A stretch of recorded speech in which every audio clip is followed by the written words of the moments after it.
Bro, malu. Oke. Assalamualaikum warahmatullahi. Belum di-record udah? Udah. Assalamualaikum warahmatullahi wabarakatuh. Salam. Kami dari kelompok 10 akan membahas mengenai industri jasa keuangan Islam non-bank jilid 1. Nah, ini ada sedikit video pembahasan mengenai industri jasa keuangan Islam non-bank. Mohon disimak ya, guys. Siap. Assalamualaikum, halo hai semuanya. Kami dari kelompok 10 kali ini akan membahas mengenai perkembangan industri jasa keuangan Islam non-bank. Nah, teman-teman semuanya, berbicara mengenai industri keuangan Islam secara konseptual memang sesuai dengan tuntutan perkembangan zaman, serta sudah menjadi kewajiban sejarahnya untuk lahir dan tumbuh menjadi sistem keuangan alternatif serta solutif. Meskipun dalam perjalanannya tentunya banyak tantangan untuk mendirikannya. Namun di Indonesia sendiri, industri jasa keuangan Islam baik itu bank maupun yang non-bank tetap berkembang pesat dan digandrungi oleh seluruh masyarakat Indonesia. Selanjutnya mengenai pegadaian syariah atau rohn, pada dasarnya adalah transaksi utang piutang yang disertai agunan dalam bentuk harta bergerak dari debitur kepada kreditur sebagai jaminan utangnya pada saat jatuh tempo. Maka setelah tenggang waktu tertentu, kreditur bisa menjual harta bergerak yang dijadikan agunan itu dan hasil penjualannya dipakai untuk membayar utang tersebut. Selanjutnya adalah asuransi dalam perspektif ekonomi Islam yang dikenal dengan istilah takaful. Asuransi takaful adalah pertanggungan yang berbentuk tolong-menolong atau disebut juga dengan perbuatan kafal, yaitu perbuatan saling tolong-menolong dalam menghadapi sesuatu resiko yang tidak diperkirakan sebelumnya. Takaful di Indonesia mempunyai akad dan produk. Model akad takaful di Indonesia adalah berbentuk tijarah dan bisa juga bentuk tabaru. Sedangkan klasifikasi jenis produk takaful di Indonesia, yang pertama ada takaful keluarga atau asuransi jiwa, dan yang kedua ada takaful umum atau asuransi umum. Sekian dari kelompok 10, terima kasih, sampai jumpa. Assalamualaikum warahmatullahi wabarakatuh.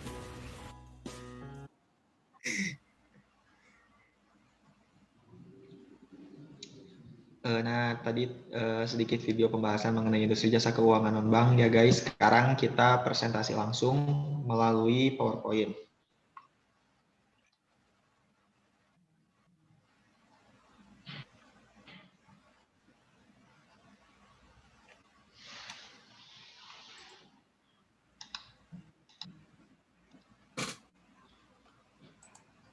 Langsung aja Gi ke. Nah, alright. Nah, sebelum ke perkembangan industri jasa keuangan non-bank, di sini ada sedikit dulu pembahasan mengenai industri jasa keuangan Islam. Nah, seiring dengan perkembangannya globalisasi, praktik keuangan Islam juga mengglobal dan mendapatkan sambutan yang baik dari berbagai belahan bumi, baik itu di wilayah Asia, Afrika, Australia, Eropa, Amerika, dan lain-lain.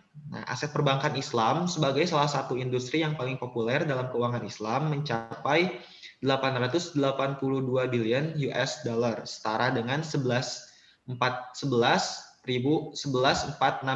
triliun.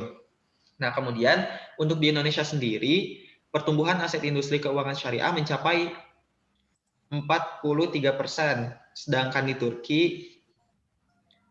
Turki hanya 19%. Itu menurut Husain Sasmoradi dan Turk tahun 2015.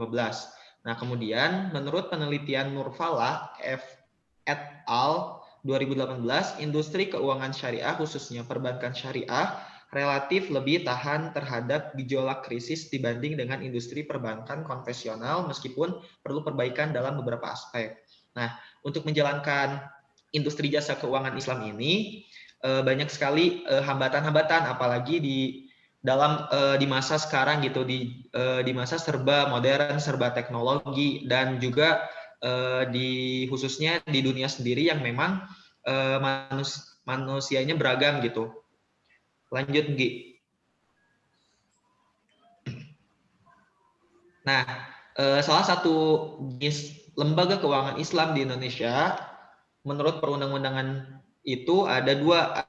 Ada lembaga keuangan bank yang kemarin udah dibahas, ada bank umum, kemudian ada bank perkreditan rakyat atau BPR, dan ada lembaga keuangan non-bank. Ada koperasi, pegadaian, asuransi, dan obligasi, serta masih banyak lagi lembaga keuangan non-bank yang berbasis syariah. Next.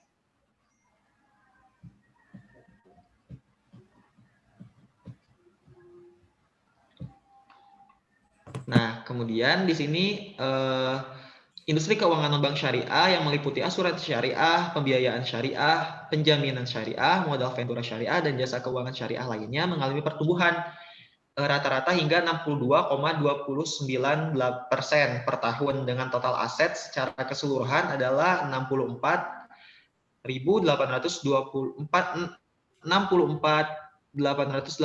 miliar. Jumlah unit usaha syariah di Indonesia sudah mencapai angka 88 USI. Ini tuh ada di data publikasi Otoritas Jasa Keuangan tahun 2016. Bisa dilihat kalau misalkan di tahun sekarang pastinya udah makin meningkat gitu teman-teman. Dilihat di tahun 2016 aja udah cukup tinggi gitu rata-ratanya. Lanjut.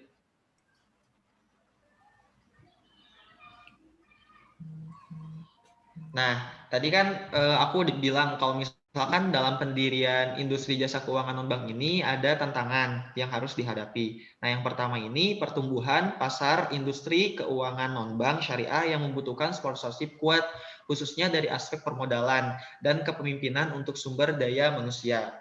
Jadi, tantangan pertamanya itu dari modal dalam mendirikan industri jasa keuangan non-banknya yang relatif memang sulit gitu untuk mencari modalnya. Jadi kita kalau misalkan si perusahaan itu kalau misalkan ingin mendirikan industri jasa keuangan benar-benar harus nyari modal atau nyari sponsor yang memang benar-benar kuat gitu bisa mendukung jalannya industri keuangan syariah mereka. Dan juga harus memiliki sumber daya manusia yang memang berkualitas. Kemudian yang kedua adanya biaya tambahan yang harus dikeluarkan untuk memastikan dan mengevaluasi kualitas kredit obligor menyebabkan biaya operasional IKNB syariah tidak seefisien IKNB konvensional. Kemudian masih rendahnya literasi keuangan masyarakat terhadap produk dan jasa keuangan yang ditawarkan lembaga keuangan syariah. Di sini kan karena banyak juga industri jasa keuangan yang konvensional berdiri, jadi kayak masyarakat tuh lebih mengenal yang konvensional dibandingkan dengan industri keuangan yang berbasis syariah gitu. Makanya literasi mereka terhadap industri jasa keuangan Islam tuh kurang gitu. Mereka lebih condong ke konvensional gitu karena memang banyak berdiri industri keuangan konvensional. Kemudian yang keempat, terbatasnya ahli-ahli produk dan jasa keuangan syariah, terutama untuk mendukung inovasi produk atau jasa keuangan syariah dan mengevaluasi kelayakan pembiayaan proyek-proyek strategis. Seperti tadi di poin 1, masih kurang gitu sumber daya manusia yang memang ingin terjun dalam industri jasa keuangan syariah, khususnya industri jasa keuangan non-bank. Kayak gitu. Lanjut, Ki. Selanjutnya, mari kita membahas mengenai takaful atau asuransi syariah. Asuransi dalam perspektif ekonomi Islam. Jadi, seperti yang sudah diketahui sebelumnya, beberapa bukti yang menunjukkan bahwa eksistensi sistem ekonomi Islam ini telah berjalan sejak zaman Rasulullah SAW karena telah dipraktikkan langsung oleh pribadi Rasulullah dan para sahabatnya dalam menjalankan aktivitas ekonomi. Dalam menjalankan aktivitas ekonomi tersebut menandakan bahwa sistem ekonomi yang berbasis Al-Quran dan Sunnah ini telah benar-benar ada sejak awal munculnya Islam. Nah, istilah takaful ini sebenarnya merupakan istilah yang relatif baru karena jika dilihat dari di ayat-ayat Al-Quran itu tidak ada satupun yang menyebutkan tentang takaful ini. Bahkan di hadis pun tidak ditemui juga kata mengenai yang menggunakan istilah takaful ini. Namun, secara sistemnya takaful sudah diterapkan sejak zaman Rasulullah SAW dan para sahabatnya dalam kehidupan bermasyarakat di Madinah pada saat itu, yang sebagaimana banyak digambarkan dalam hadis-hadis. Jadi pengertian dari asuransi syariah atau takaful ini adalah pengaturan pengelolaan resiko yang memenuhi ketentuan syariah, tolong-menolong secara mutual, melibatkan peserta dan operator syariah juga, dan berasal dari ketentuan-ketentuan di dalam Al-Quran dan Sunnah.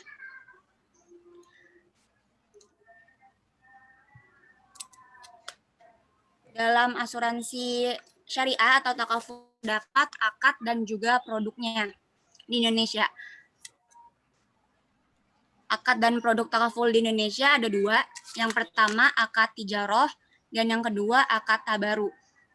Akad tijaroh itu adalah transaksi yang digunakan untuk mencari keuntungan bisnis atau bisa disebut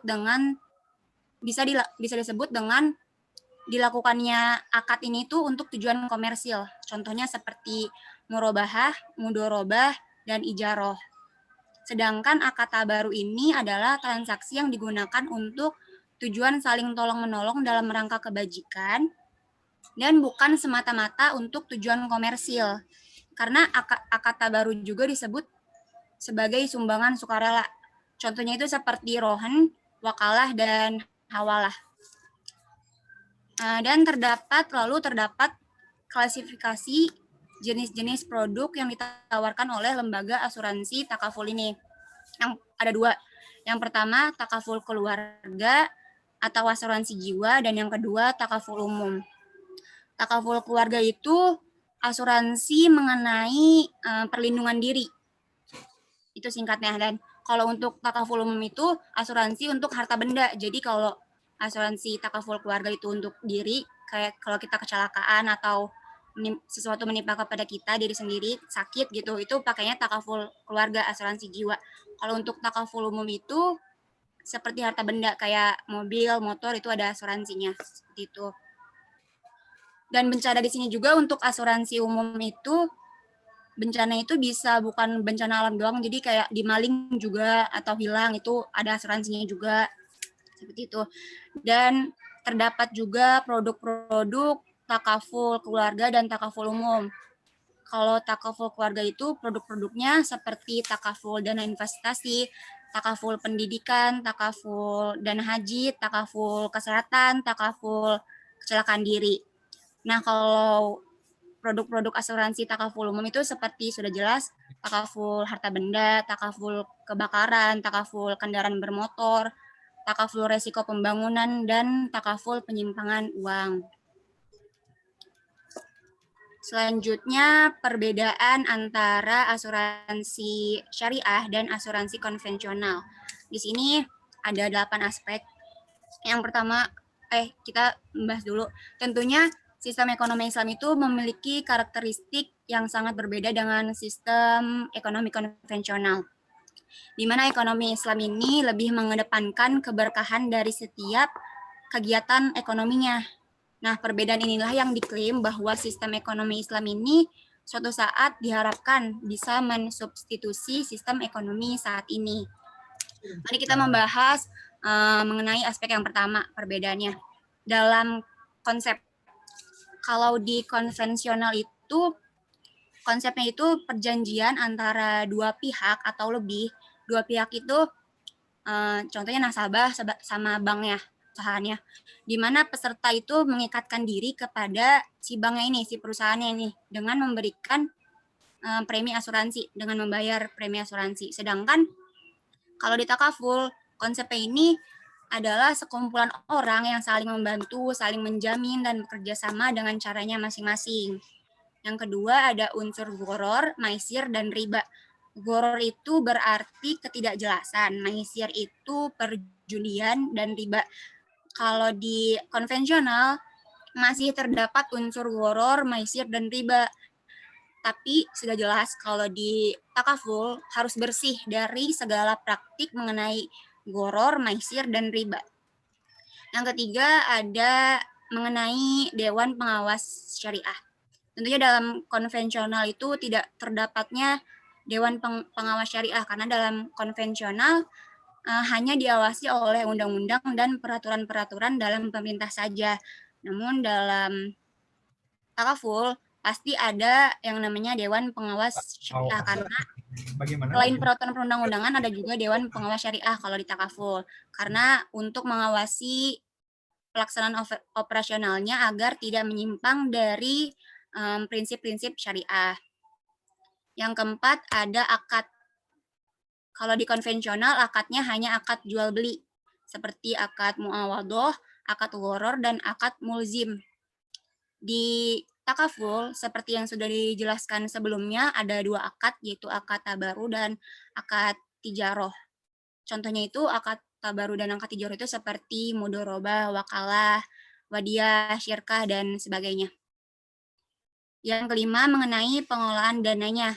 Pengelolaan dananya itu dalam konvensional tidak adanya pemisahan antara dana peserta, nasabah, dan dana perusahaan. Jadi seringkali adanya dana hangus. Namun dalam takaful terdapat pemisahan antara dana nasabah dan dana perusahaan. Sehingga di takaful itu tidak mengenal dana hangus. Yang keenam ada investasi. Dalam konvensional bebas melakukan investasi dalam batas-batas ketentuan perundang-undangan dan tidak dibatasi pada halal haramnya objek atau sistem investasi yang digunakan. Tetapi dalam takaful itu selain harus sesuai dengan ketentuan perundang-undangan, harus juga tidak boleh bertentangan dengan prinsip-prinsip syariah Islam tentunya seperti itu. Yang ketujuh ada kepemilikan dana. Dalam konvensional dana yang terkumpul dari premi itu dana yang terkumpul dari premi tertanggung atau nasabah itu seluruhnya menjadi milik perusahaan. Jadi si perusahaan ini, bank ini bebas menggunakan investasi ini mau kemana saja tuh bebas. Tapi kalau di takaful dana yang terkumpul dari peserta dalam bentuk iuran atau kontribusi ini tetap merupakan milik peserta, dan asuransi syariahnya ini, si perusahaan ini hanya sebagai pemegang amanah dalam mengelola dana tersebut. Yang terakhir, yang ke-8 ada keuntungan, profit. Dalam konvensional, keuntungannya ini, seluruh investasinya ini merupakan milik perusahaan. Jadi dalam takaful, dari hasil investasinya ini, keuntungannya ini bukan seluruhnya milik perusahaan, tetapi dilakukan bagi hasil dengan peserta. Seperti itu teman-teman. Selanjutnya tentang pegadaian akan dibahas oleh Sri. Lalu selanjutnya mengenai pegadaian Islam. Gadai dalam bahasa Arab disebut rohan yang berarti tetap, kekal, dan jaminan. Secara rohan menyandera diserahkan secara hak, tetapi dapat diambil kembali sebagai tebusan.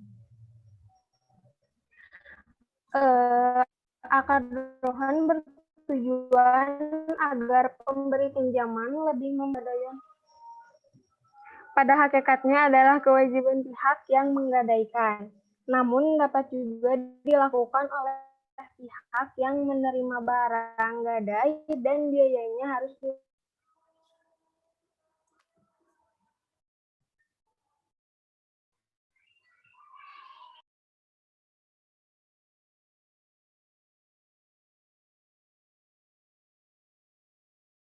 Halo, Ci. Sinyal ya kayaknya.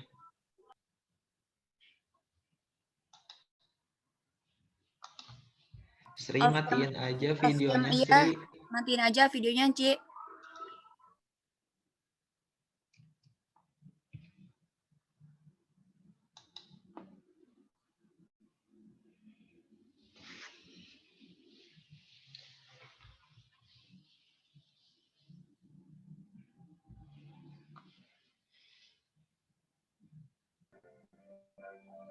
halo. Matiin aja, Ci. Kameranya nggak Bentar apa-apa. guys,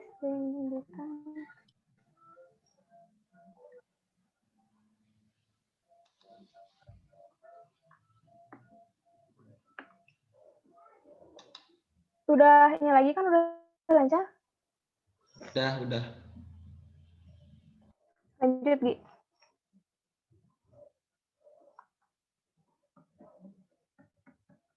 Anggi. Gi.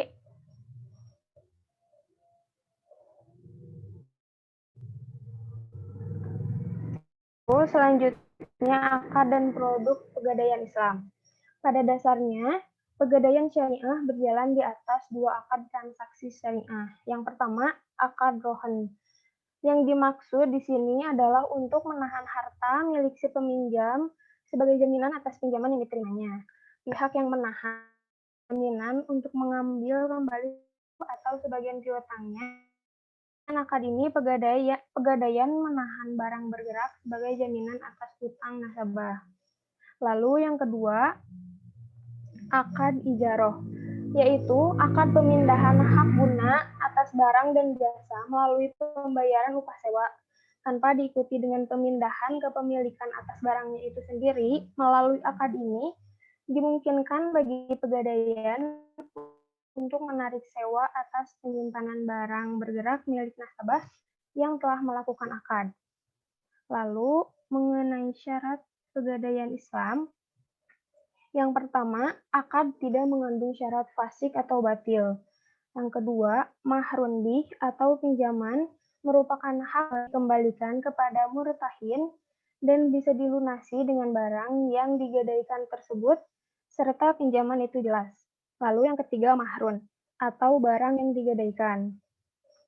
Mahrun bisa dijual dan nilainya seimbang dengan pinjaman, memiliki nilai jelas ukurannya, milik sah penuh dari rahin, tidak terkait dengan hak orang lain dan bisa diserahkan baik materi maupun manfaatnya. Lalu yang keempat, jumlah maksimum dana rohan dan nilai likuidasi barang yang dirohankan, serta jangka waktu ditetapkan dalam prosedur. Yang terakhir, rohin dibebani oleh jasa manajemen atas barang berupa biaya asuransi, keamanan, dan pengolahan serta administrasi. Lalu terdapat beberapa produk yang tersedia dalam pegadaian syariah. Yang pertama adalah rohan dana dari pegadaian syariah yang dimulai dari 5 juta hingga 200 juta rupiah dengan menggunakan agunan barang yang berharga seperti emas, motor, laptop, dan lain-lain. Lalu yang kedua, arum haji. Sebagai seorang muslim yang mampu, melaksanakan ibadah haji merupakan suatu hal yang wajib dilakukan. Namun, biaya yang dikeluarkan tidaklah kecil. Maka dari itu, produk arum haji dari pegadaian syariah ini bisa menjadi pilihan jika seseorang ingin menunaikan haji namun kekurangan biaya. Pembiayaan haji ini menggunakan sistem gadai emas. Lalu yang ketiga, arum BPKB dan emas.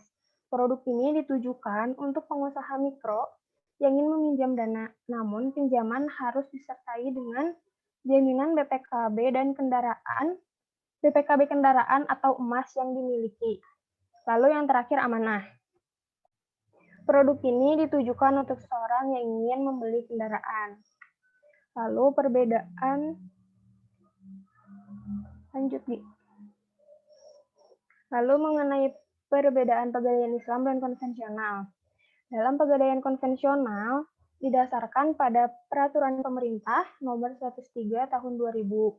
Sedangkan dalam pegadaian syariah juga sama, namun ditambah dengan hukum agama Islam. Lalu yang kedua, biaya dalam pegadaian konvensional, biaya administrasi berdasarkan persentase dan golongan barang. Sedangkan di pegadaian syariah hanya berdasarkan pada golongan barang saja. Lalu yang ketiga, dalam pegadaian konvensional, bila mana pengembalian pinjaman lebih dari perjanjian, barang gadai dilelang kepada masyarakat. Sedangkan dalam pegadaian syariah, bila mana lama pengembalian pinjaman lebih dari akad, barang gadai nasabah dijual kepada masyarakat. Lalu, dalam pegadaian konvensional, dikenal dengan sewa modal yang dihitung dengan cara persentase dikali uang pinjaman. Sedangkan dalam pegadaian syariah dikenal dengan jasa simpanan yang dihitung dengan cara konstanta dikali taksiran. Lalu dalam pegadaian syariah dalam pegadaian konvensional maksimal jangka waktu 4 bulan dan dalam pegadaian syariah maksimal jangka waktu 3 bulan. Untuk menghitung uang kelebihan dalam pegadaian konvensional dihitung dengan cara uang pinjaman ditambah sewa modal ditambah biaya lelang.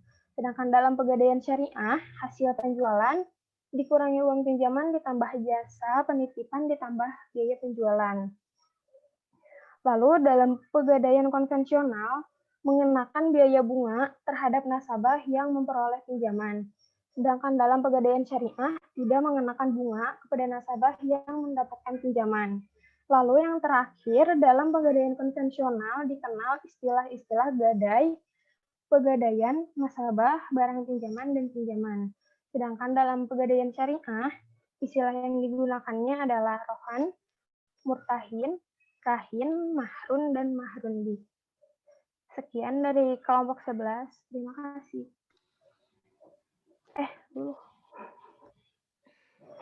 Ya, boleh buat teman-teman bisa ada pertanyaan. 3 pertanyaan terlebih dahulu. Oh, tidak ada. Oke, kalau misalkan kayak gitu. Assalamualaikum. Mal, Yuk. Mal, Ya, bukan nanya tentang presentasinya, sama aja sih. Kan pembagian kelompok ini gimana sih? Kelompok 10 ngebahas materi yang ke-11 ya? iya. Kita Emang kelompok gitu? kita kelompok 11 kan, Mal? Kita kelompok 10. Materinya sama kayak kelompok 11, cuma kelompok 11 tuh menjelaskan lebih ke jenisnya macam-macam industri jasa keuangan non-banknya, Kai. Kan masih ada tuh selain asuransi sama pegadaian tuh. Ya, Nah, dua kalian lagi. tuh ngejelasin itunya. Oh, iya. Tapi kalau Berarti yang misalkan mau kelompok dibahas lagi penjelasannya juga nggak apa-apa sih. Oke, Mal, makasih, Mal. Soalnya tadi sama semua kan, kirain kelompok kita yang salah tuh gimana. Cuma nanya aja sih, makasih ya.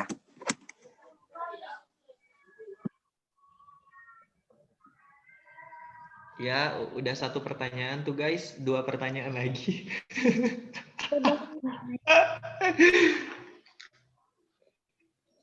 Aku. Ya, Inka gimana? Ya, kayaknya gampang sih ini mah. Jadi kan tadi udah dijelasin tuh kalau misalkan masyarakat itu lebih suka atau lebih kenal sama apa sih produk-produk dari yang konvensional, apa sih yang enggak ini gitu ya, yang enggak ada Islam-Islamnya gitu.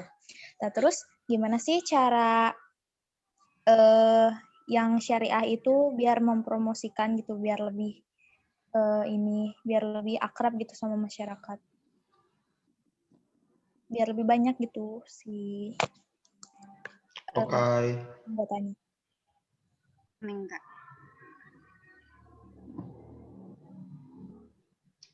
Ada lagi nggak? Kita tampung dulu ya. Iren cantik banget deh kalau diurai. Mantap. Keren katanya mau potong rambut. Ya, nanti saya selesai nih. Apa sih gila banget anjir. Ini ada suaranya. Ada lagi, guys.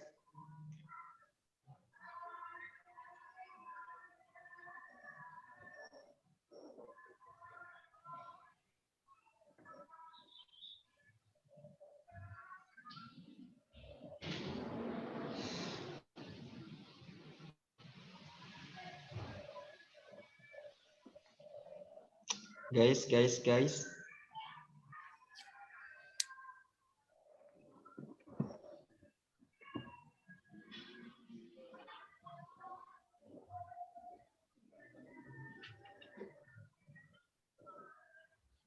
Selain Inka ada lagi nggak? Belum mau, Mal.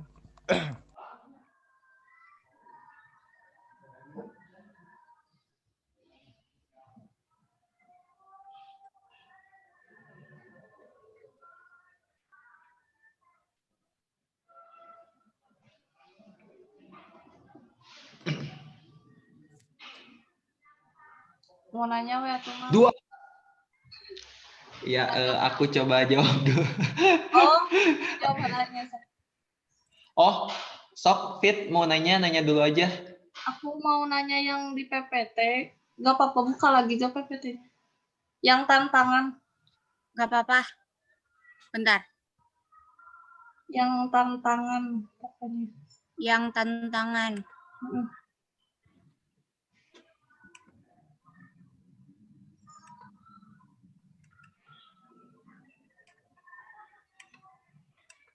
Ini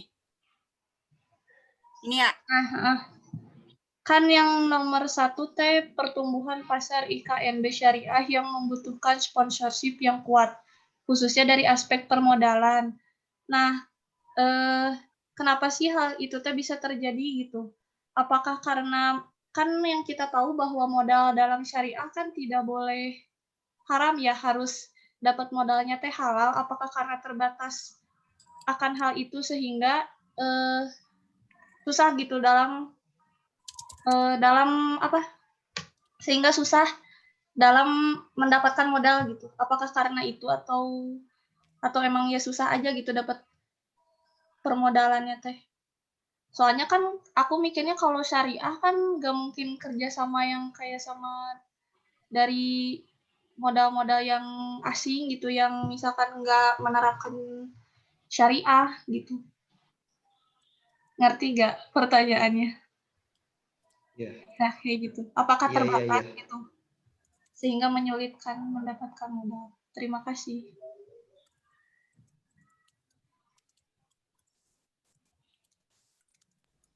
Saya mau nanya dong. Beneran ini mah nanya. Boleh, Rick. Tadi kan dibahas juga asuransi ya Mal ya. Ya. Kan yang namanya asuransi itu nggak pasti gitu ya Mal ya. Kita bayar terus misalkan dari sejak umur dini gitu ya.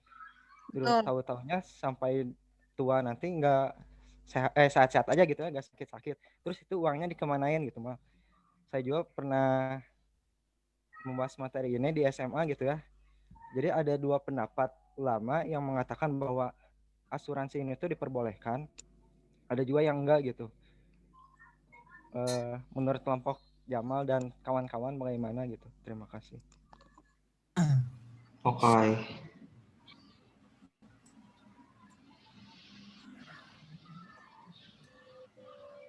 Jamal mau nanya. Bentar ya, tiga dulu Des. Aku juga mau nanya Mal. Kalian katanya tim sukses, tapi kok bertanya?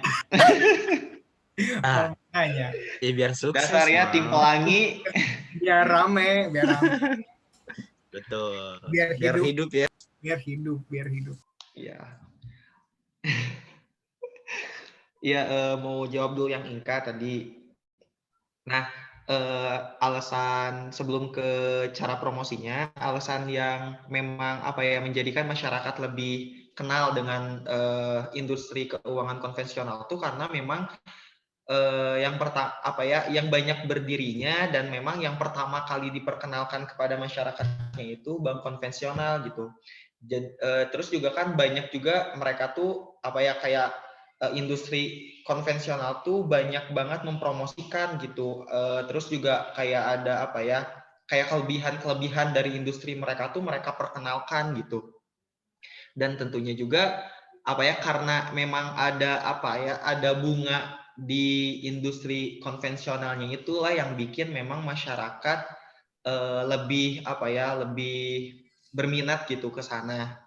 Karena memang awalnya kan belum mengetahui industri keuangan syariah itu seperti apa. Nah, caranya untuk mempromosikannya, kalau misalkan dari aku sendiri baca-baca juga, kita bisa lebih mempromosikan bahwa ini loh produk-produk dari industri jasa keuangan syariah tuh gitu. Kayak kalau misalkan kalian nabung atau enggak menggunakan jasa kami gitu, kalian bakal dapat gini dan ini pun baik gitu selain untuk kemaslahatan kalian di dunia gitu, kalian juga bisa menabung untuk kemaslahatan kalian di akhirat kayak gitu. Terus juga kayak lebih mempromosikan lagi aja gitu. Kalau misalkan industri syariah tuh bukan hanya untuk orang-orang yang muslim ya, tapi kalau misalkan yang non muslim mau ikut gabung pun bisa gitu. Jadi nggak ada pembatasan dari segi agama atau segi apapun. Kayak gitu aja, kayak dijelasin aja sih gitu. Mungkin dari Anggi, dari Andi, dari Sri juga bisa ditambahin, mangga. Gi ada tambahan nggak, Gi? Cukup sih, aku kan materi baca juga yang takaful asuransi. Dalam asuransi keluarganya juga banyak gitu yang nonis malah ikutnya di asuransi syariah. Jadi kalau menurutku emang tergantung dari orangnya masing-masing gitu. Kalau misalnya emang dia udah memahami gimana nih perbedaan antara konvensional dan syariah, keuntungan mana nih dalam yang lebih berarti untuk diri dia gitu kan. Tergantung orangnya juga sih kalau menurutku. Kalau penyebarannya sih udah bagus. Kayak gitu sih paling. Ya, soalnya kan dilihat dari sekarang pun banyak gitu industri keuangan syariah tuh yang udah mulai berkembang, dan bahkan kemarin juga lihat kemarin lihat kan di berita bahwa misalkan bahwa industri keuangan syariah tuh bakal lagi dibahas gitu. Apakah cocok kalau misalkan diterapkan secara umum gitu atau enggak, kayak gitu sempat diobrolin juga kan. Kayak udah ada pikiran ke sana lah gitu, udah ada pembahasan atau pikiran mengenai industri jasa keuangan syariah. Jadi kayak udah dilihat gitu sama masyarakat umum mengenai industri jasa keuangan syariah. Oke. Lanjut. Boleh nambahin? Boleh. Boleh banget, Enggak, bisi kalian mau nambahin? Iya. Boleh banget ya apa yang disampaikan. Kedengeran nggak? Sebelumnya kedengeran nggak? Ada. Terdengar. Ya, tadi betul banget ya disampaikan oleh Jamal, Anggi juga ya. Riki nambahin sedikit aja mungkin ya. Ini Riki baca 3 berita gitu ya mengenai keuangan syariah gitu. Salah satunya ada Pegadaian gitu ya. Banyaknya Pegadaian sih di sini yang berita saat ini. Intinya sih memang ya gitu ya. Intinya yang bisa dilakukan itu untuk mengenalkan produk keuangan syariah itu salah satunya gencarkan literasi keuangan syariah gitu. Ini 3 berita sama isinya gitu ya, menggencarkan literasi keuangan syariah nih. Salah satunya yang pertama itu MUI dan Pegadaian terus gencarkan literasi keuangan syariah. Mana PT Pegadaian itu segera melakukan konversi outlet konvensional menjadi syariah di beberapa kota. Nah, ini salah satu langkah juga gitu ya untuk mengenalkan produk-produk syariah ke masyarakat gitu. Yang kedua ini ada Pegadaian ubah seluruh outlet di Madura dari konvensional jadi syariah gitu ya. Dan yang terakhir ini gandeng OJK dan MUI, PT Pegadaian melakukan literasi keuangan syariah di pondok pesantren gitu ya. Selain gencarkan juga gitu ya, ada upaya juga yang lainnya gitu. Bisa dilakukan kolaborasi gitu. Misalkan kayak PT Pegadaian nih di sini dengan MUI itu kan kolaborasi antara lembaga pemerintah dengan perusahaan gitu. Itu salah satu caranya gitu. Mungkin itu sedikit aja ya. Mangga, nuhun. Terima kasih Riki. Asep juga mau nambahin. Oke, Asep. Ya ini mah terkait apa sih penyebarannya itu. Nah, Asep kan Bapak itu nyicil motornya tuh di Pegadaian Syariah. Nah, ternyata ada beberapa kebijakan dari Pegadaian Syariah bagaimana mempertahankan nasabah dan memperbanyak nasabah gitu. Nah, pas Asep setor kan Bapak Asep tuh kalau nyetor nggak pernah telat gitu ya, sesuai tempo aja gitu. Nah, pas begitu Asep nyetor waktu barusan ternyata ditawarin gitu. Nah, ini Pak nanti kalau udah beres cicilan motor mau nggak cina nabung emas, nah kayak ditawarin gitu, mau nggak gini. Jadi banyak lah sebenarnya produknya, kayak waktu itu juga Mama Asep ditawarin pinjam uang, bisa katanya gitu. Nah, terus abis itu dikasih brosur gitu sama si Pegadaian Syariah itu, tolong ini sebarin ke tetangga gitu. Brosurnya tuh banyak gitu. Jadi ternyata emang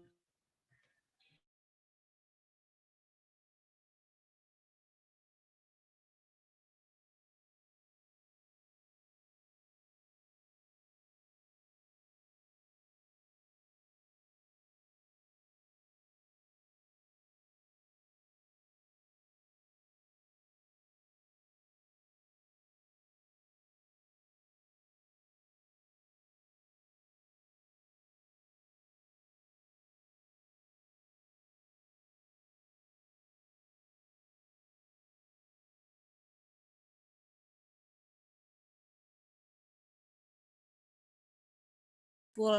Kalau di konvensional setahu aku misal asuransi kecelakaan. Kalau asuransi kecelakaan itu misal kita mati gitu, meninggal. Nanti itu ada santunan uang mati dari asuransi yang udah kita kasih selama kita hidup. Tapi kalau di takaful, di syariah, di syariah itu karena tidak transfer resiko. Jadi kalau di konvensional itu dikenal dengan transfer of risk. Jadi si resikonya ini setelah kita membayar premi di awal pembayaran itu langsung bebannya itu langsung diserahkan ke perusahaan dari nasabah ke perusahaan. Jadi makanya kita membayar premi. Nah, itu namanya transfer of risk. Kalau di